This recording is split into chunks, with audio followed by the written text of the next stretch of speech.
Most shuffle dancers think that the fix to a repetitive freestyle is learning more moves. They are wrong, and I was too, because I used to think the exact same thing. If you are doing the same combos over and over in your freestyle, you're always starting every video or every shuffle freestyle the same way. Maybe you're rewatching and cringing at your videos, being like, why do I always do that? I just don't understand. This is something that so many people experience, but the solution is something that many people are actively avoiding, and I'm going to show you why. Whether you've been shuffling for 3 months, 3 years, anywhere in between or beyond that, if your freestyle feels flat and just too repetitive, this is for you. You could be the beginner who's running out of moves, who feels like you just keep doing the same running man all the time. You could be a rising novice or intermediate dancer. Maybe you're doing the same combos and it's just like, not that one again, right? Maybe you're an advanced shuffler who has really solid technique, but your freestyle just feels like it's the same boring things over and over, and you want to add more sauce to it. Realistically, you are doing the same 3 moves, the same 5 combos, and the same Polly Pocket entrance to every shuffle dance freestyle. So what's actually going on? Let's get into it. You believe that you need more moves, but that is actually the wrong diagnosis. Curing repetition in your freestyle is not about jamming more into your mind, right? You've already been down the YouTube rabbit hole. You've already learned 100 new combos. You've already gone to classes and tried to just learn more, and jamming it into your brain. But yet your freestyle still feels the same. What is missing here? More moves didn't fix it, and it never will fix it, because more moves is not actually ever the problem. The problem is you are avoiding the very thing that would fix this. And you're not going to like this answer, I don't think. But it is that fundamentals give you a more versatile freestyle, but you're avoiding them because they feel boring. Fundamentals to most people feels like a box that they just check off at the beginning of their shuffle journey. Yep, learn the running man. Yep, learn the T-step. Okay, now I can go do everything else. But in reality, just skipping ahead to the fun stuff and not actually spending time working on your fundamentals and not spending time putting them into your freestyle, that's what's creating a lack of contrast in your freestyle, a lack of depth, nothing to connect your combos. It's kind of like eating a cake. I love giving this cake analogy. When you're eating a cake, you love to have a good balance of like that amazing tasting batter. It's really nice and moist. It feels like the baker spent a lot of time cooking it. And then you like the icing and the decorations and all of those things. But a cake that doesn't have enough icing kind of feels a little bland. And a cake that has too much icing just feels like too much. It feels like the thing that grounds it together is missing. And so your freestyle needs to be, if you enjoy doing tricks and combos, it needs to have more of that base, more of that cake batter, if you will, to balance out your cake.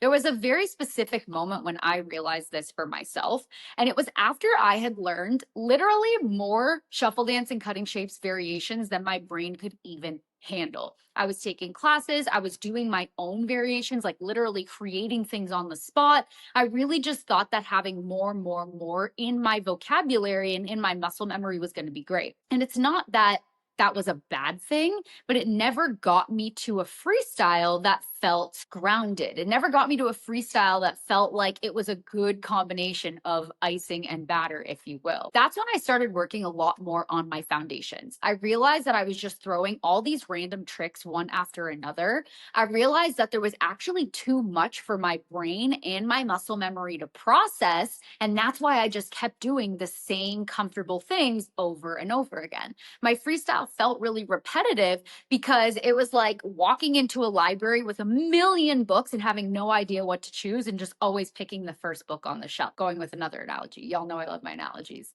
right? Rather than going into a library, having 6, 8, 10, 12 books right in front of me, very clearly laid out, and I could easily just go and decide what I want in the moment, because freestyling is thinking that happens on the spot. It's reaction. There's not a lot of planning to it.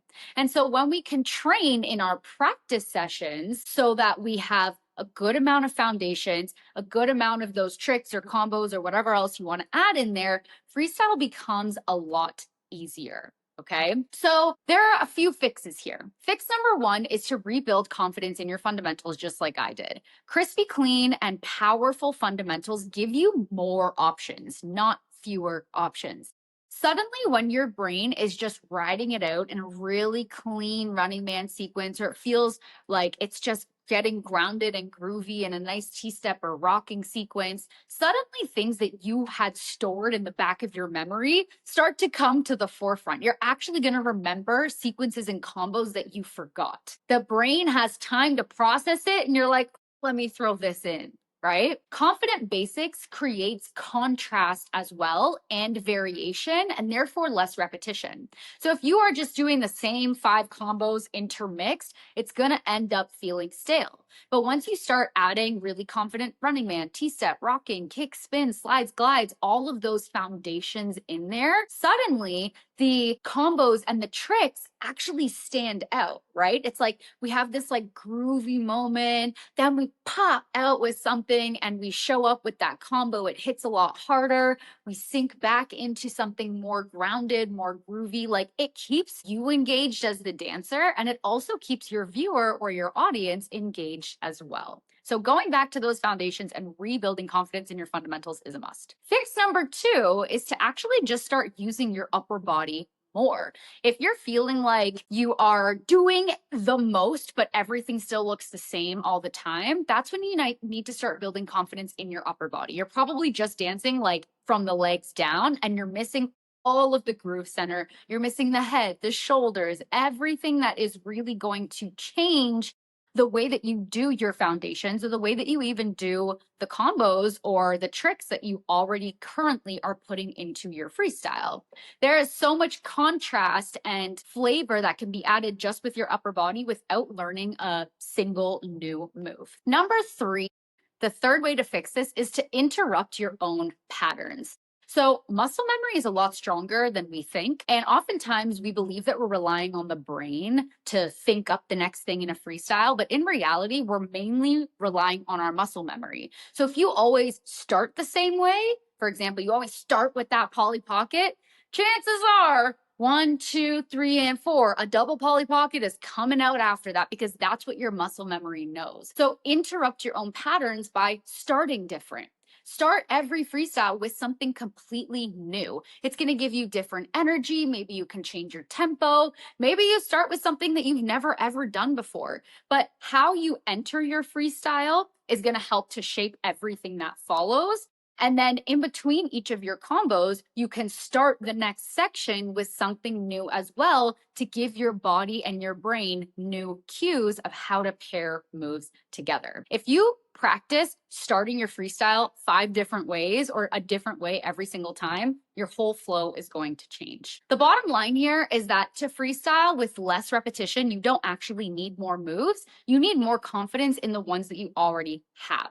Okay, this is why I built the Footwork Blueprint, all of my other courses as well. But the Footwork Blueprint specifically, I wanted shufflers to stop feeling like repetitive Rita and finally feel proud watching their flow, because they were going back to the fundamentals that really hold it all together. If you are just starting shuffle dance, maybe you're just learning your basics or working on your first freestyle, or if you've been stuck for a while, this course is going to help you go from frustrated, rewatching the same tutorials over and over and over again, rewatching your own videos back and being like, what am I doing wrong, right? Like, I'm applying everything. Why isn't it showing up in my freestyle?